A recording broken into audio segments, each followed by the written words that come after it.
Hello fellow cyborgs, and welcome to another update video. In this video I am going to talk about the books I've recently read, the current number of books on my physical TBR, any books that I have hauled, and the books that I am currently reading or planning to read next. So let's start with the books that I have already finished. In my last video I gave you a TBR of my NEWTs, so let's talk about the books that aren't my NEWTs first, and then we'll get to how I did on those NEWTs exams. Before I forget, I do want to talk about two audiobooks because I sometimes forget to talk about audiobooks. The first one that I listened to over the course of the last few weeks was Tangerine by Christine Mangan, narrated by Erin Mallon. This came recommended from Acacia Ives. She spun it to me as a Rebecca kind of story as far as the atmosphere and character relationships, and I totally agree with her. I also think that it's a little bit of The Secret History by Donna Tartt, because there are sections of this novel that take place on campus, on a university campus, specifically Bennington College, which was where Shirley Jackson was working and writing and stuff for a while, and there's even a mention of Shirley Jackson at one point in this novel. This is a psychological thriller about who is crazy and what is craziness, and the manipulative relationships we can find ourselves in and the obsessions that can come from those manipulative relationships. I really enjoyed this. I especially enjoyed the narrator. I think she did a really great job, and I gave this 4 out of 5 stars. I highly recommend you should pick it up. The other audiobook I recently finished was The Angel of Darkness by Caleb Carr, narrated by George Guidall. This is the second Alienist, or it's the second Dr. Chrysler. Caleb Carr wrote The Alienist, which I listened to the audiobook of earlier this year. This is the follow-up novel. I really enjoyed this. I gave it 4 out of 5 stars as well. That's the same rating I gave the first, The Alienist. And I think I enjoyed The Alienist a little bit better, but only a smidge. This second novel is told from a different character's point of view, though it goes back in time to fairly recently after where the first book ends.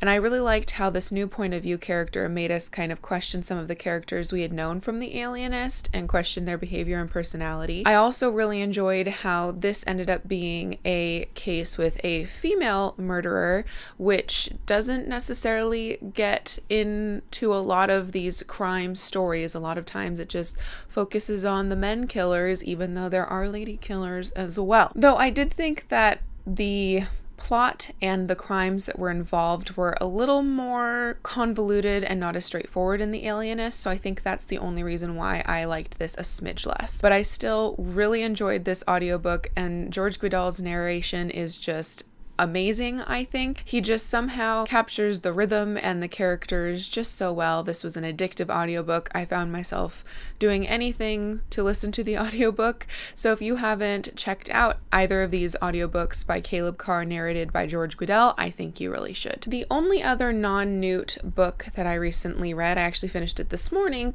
was A Brush with Burns, the collected poetry of Robert Burns, illustrated by Elizabeth Blackadder.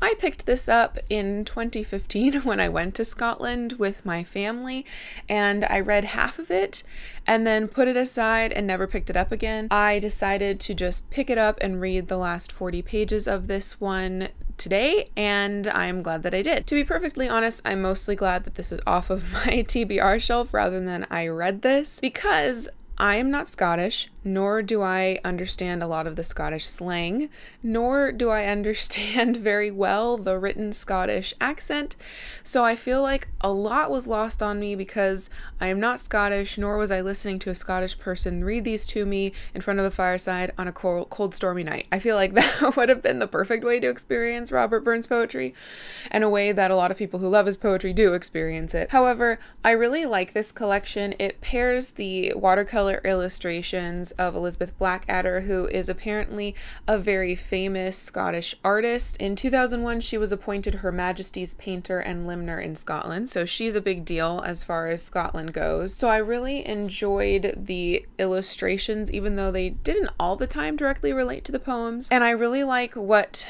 Robert Burns stands for, that these are poems written in the 1700s for the common people, for the working classes, and the fact that they still exist and in fact are celebrated. Robert Burns is like 100% Scotland's beloved poet, is just awesome. It's just pretty amazing.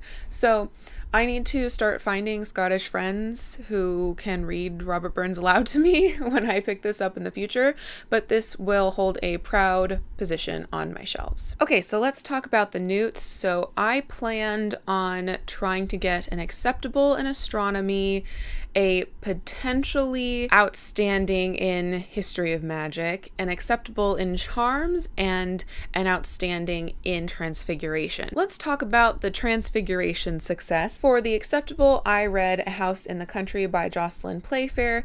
This fulfilled the prompt of read a book with a gray cover. Let me show you the end papers because that's what we're here for with Persephone. I ended up giving this 3 out of 5 stars. When I was first talking with you guys about this, I was really enjoying it. And I do really enjoy the writing style, but I found that toward the middle and end of the novel, the really lyrical writing style kind of turned into preachy philosophical conversations between characters, and our main character also just everybody falls in love with her, which I find to be a really annoying thing in books. So as much as I appreciated this different perspective on civilian life during World War II, and I appreciate the different sorts of characters that were in here, at the end of the day, it didn't impress me as much as I originally thought it would. I still think that this is a Persephone that is totally worth your time picking up, but it didn't blow my mind, unfortunately. But I did get an acceptable in Transfiguration because of it. The second book of which allowed me to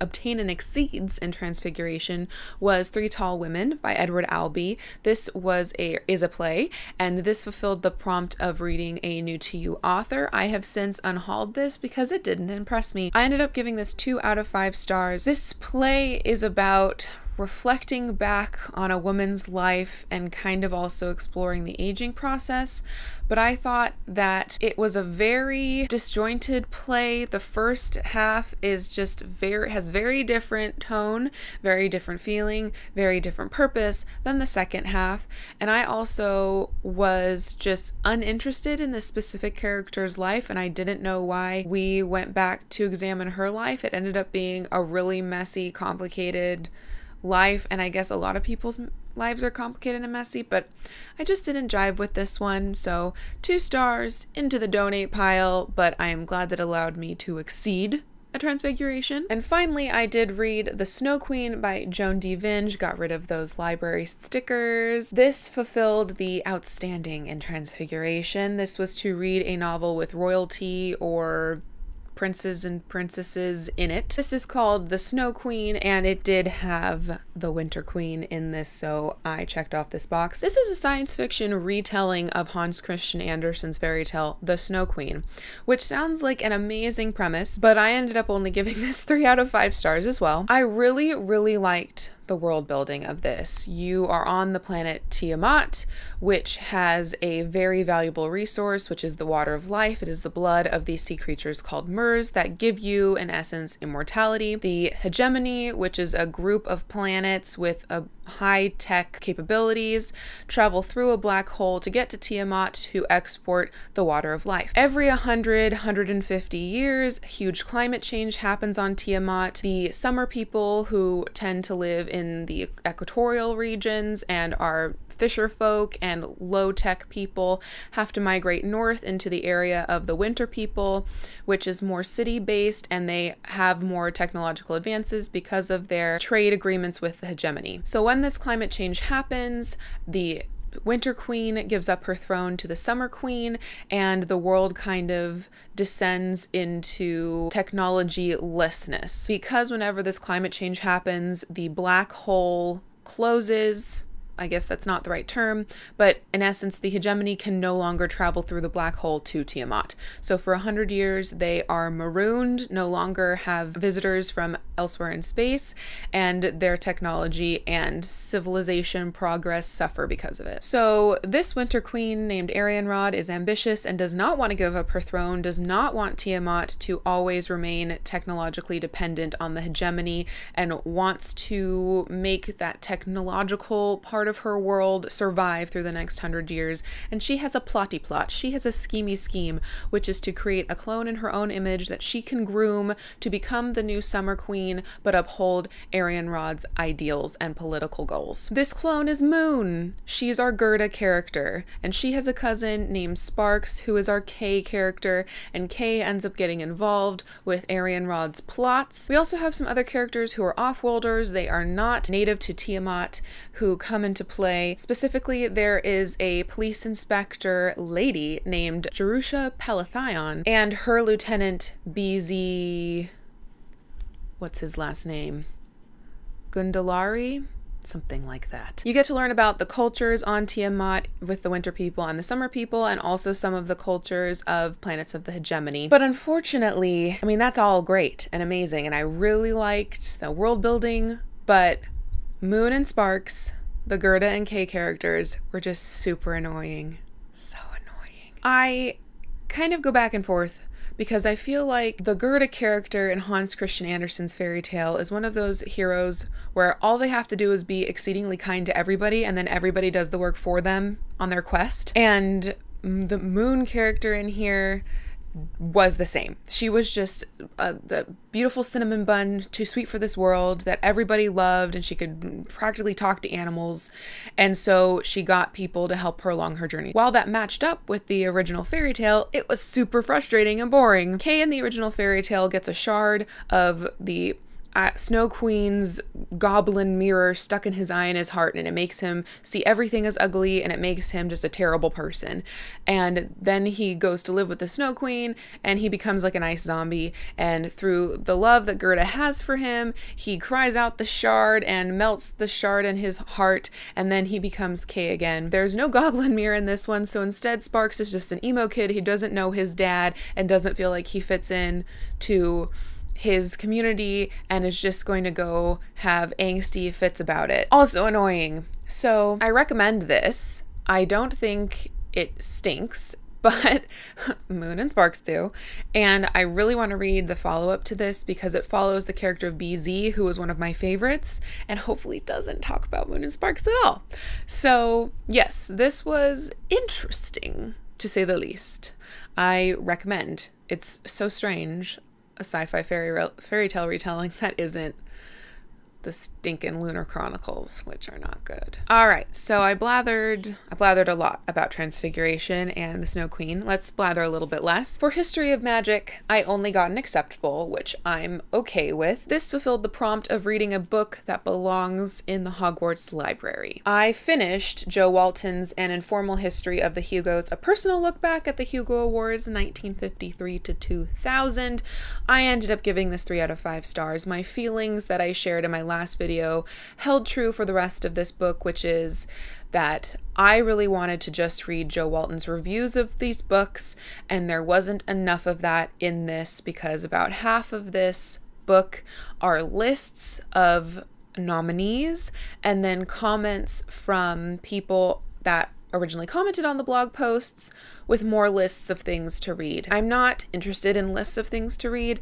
I'm interested in someone reviewing a book and proving to me that this is something that needs to be in my life. I did get a lot of valuable recommendations for science fiction and some fantasy books in here, of which I'm grateful, but this in no way was the reading experience that I was hoping for, which is the reading experience I found in her other blog collection, What Makes This Book So Great. That book is great.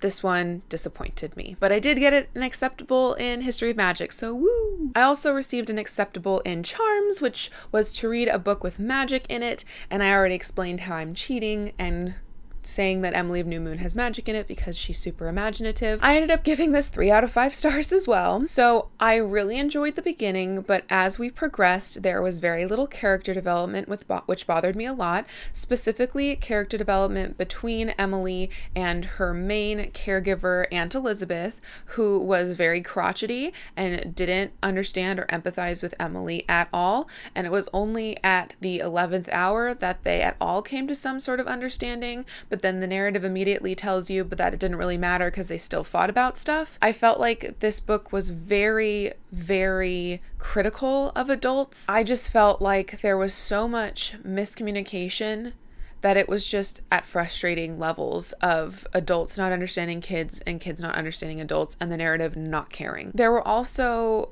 probably a third of this book is Emily writing letters to her dead father with spelling and grammatical mistakes through a lot of them, and I felt like that was just an excuse for Montgomery to just give you like sound bites of things that happened that didn't really need extra explanation, that weren't important enough to be a full-fledged chapter, but that she just wanted to use up space. So that frustrated me because, again, it was just plot points that don't culminate in anything, and especially not character development. This did take a gothic turn at the end, which I appreciated, and I am interested in reading Emily Climbs, the sequel, at some point and seeing if it gets any better, but the lack of introspection in this and the very biased view of adults just bothered me a lot. I had a lot of gripes with my friend who was reading this with me, so it definitely didn't dazzle my pants off, but I didn't hate it. So hopefully I'll pick up the sequel at some point and see what my true feelings are about at least part of this trilogy. And finally, we come to the conundrum, which is astronomy, which is the subject that I really wanted to do Outstanding on, but because of the books available on my TBR shelves, I could only achieve an acceptable. The first prompt, the acceptable prompt for astronomy, was to read a book with stars on the cover. In my last video, I told you that I planned to read Triton to fulfill this, but I only got to page 83 and was still just not jiving with the writing style, not enjoying the world building, just not. So I decided to DNF it, which disappoints me a lot because it comes highly recommended by Joe Walton. But, you know, I'm not Joe Walton, and maybe this was the wrong time. Maybe this was the wrong Delaney to start with, or maybe I'm just not going to be a Samuel R. Delaney fan, but I ended up DNFing Triton. So, still desperate to at least attain an acceptable in astronomy, I picked up Down Below Station, which initially was my outstanding pick for History of Magic, because this too has stars on the cover, but this is such a slow read. Like, I sat down and read for an hour and read 23 pages. Not only is this a large book with lots of font on the pages, but this is just a freaking slow-paced book, and I don't care about anybody. So I'll talk about this a little bit more later, but I was not going to be able to finish this by the time the NEWTs, my self-imposed NEWT deadline came about. Can't get my words out because I'm so distressed. So I decided to pick up another book in the hopes of achieving my acceptable in astronomy. And that was The Girl Who Flew Over Fairyland and Cut the Moon in Two. She didn't flew, she soared over Fairyland and cut the moon in two, by Catherine M. Valenti. This has stars on it. Woohoo! I've had this on my shelves for ages. This is the third installment in the Fairyland series by Valente, which follows the adventures of this girl September, her friends Elle the Wyverary, who is half wyvern and half library, and her friend Saturday the Married, which is kind of like a sea person who lives in timey-wimey timelines. So I did end up finishing this, which allowed me to get my acceptable in astronomy, but I only gave this 3 out of 5 stars too.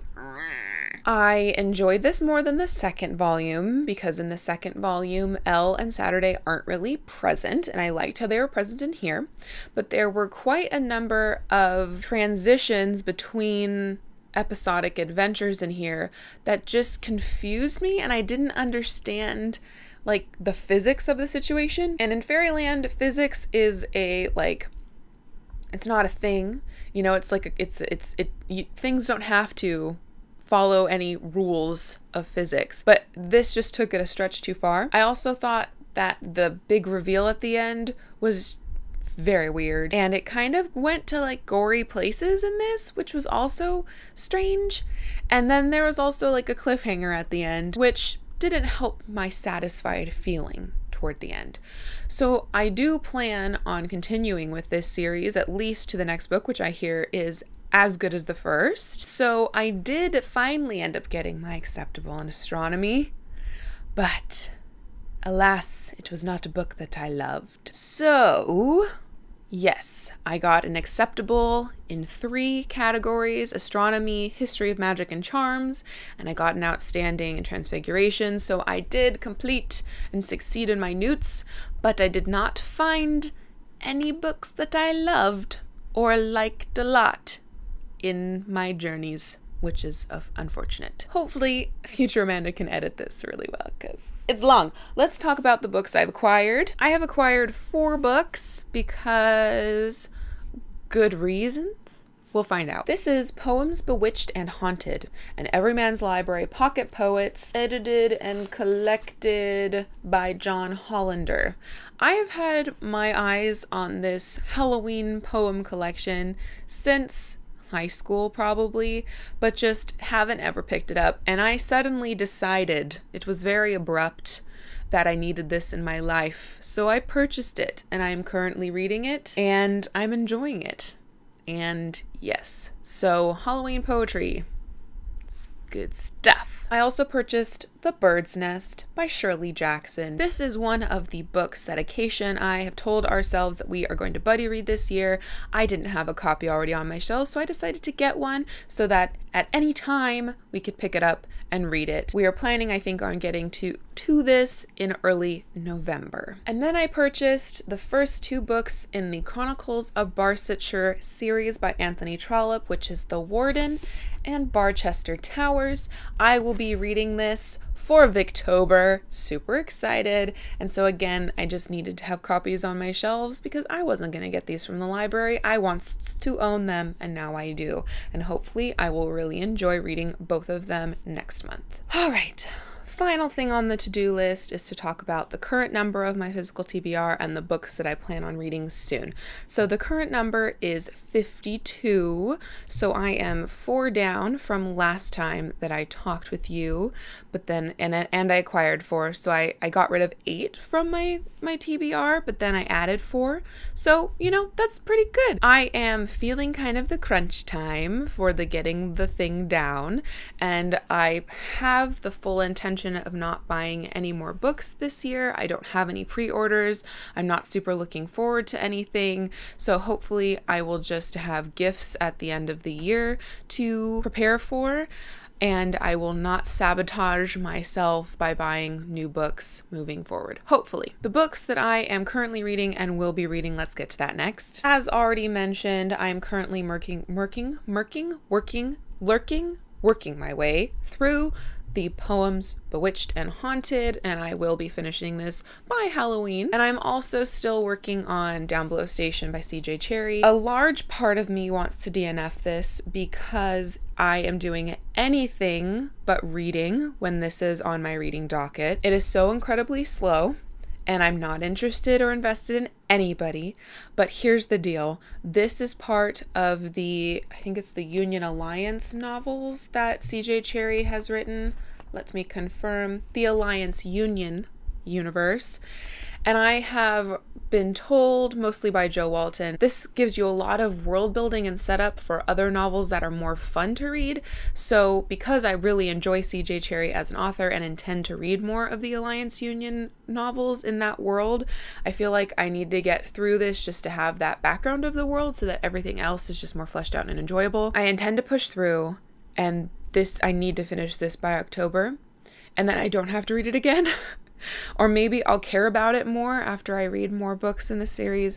I don't know, but a large part of me wants to DNF this, but I just feel like that would be foolish. We'll see what ends up happening. A lot of times when I feel like this, I end up DNFing, but I really don't want to.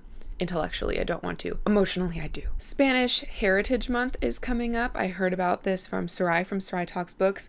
It takes place from the 15th of September through the 15th of October. And the only, I think only, book that I have of someone of Spanish heritage is by Jose Saramago. And this is All the Names. It comes highly recommended from Hilary, from Your Robot Friend. And this was translated from Portuguese by Margaret Jul Costa. Jul Costa? I don't know. I attempted to read this earlier in the year and it was kind of too kooky for me at the time, but I'm hoping that this thematically appropriate time limit will help me finally push through and get to this, because I do want to read this by the end of the year. This is one of my volumes of the novels of Jane Austen. I am rereading Northanger Abbey with a friend. I read Northanger Abbey in 2010, 2012, something like that. Remember nothing.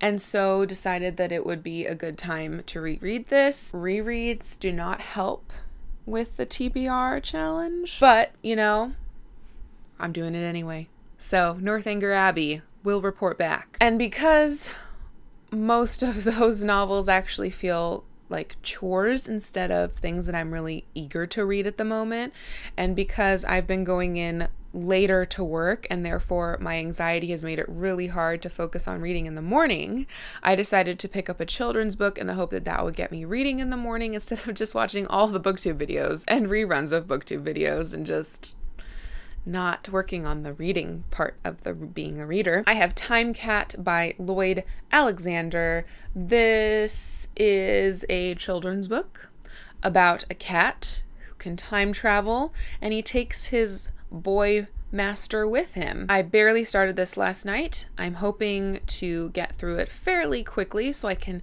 get another thing off the TBR shelf and get that number down to the 40s. That would be super awesome.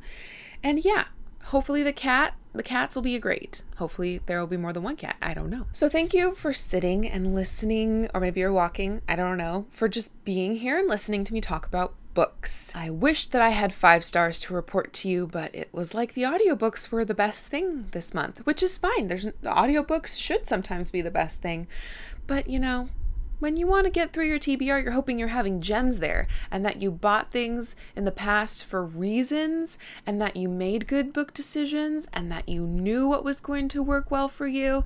And so far, that has not been the case a lot of this year. Still only 2 5 stars, guys. Still only 2 5 stars. And it is September. So hopefully, with things that are exciting coming up, I will just be triumphant with getting that TBR down, and hopefully I can find some more 5 stars amongst all those books that have been staring at me and I needed to buy at some point for some reason or another. So fingers crossed that past Amanda made good bookish purchase decisions. Thank you for watching, and until next time, continue to be lovely.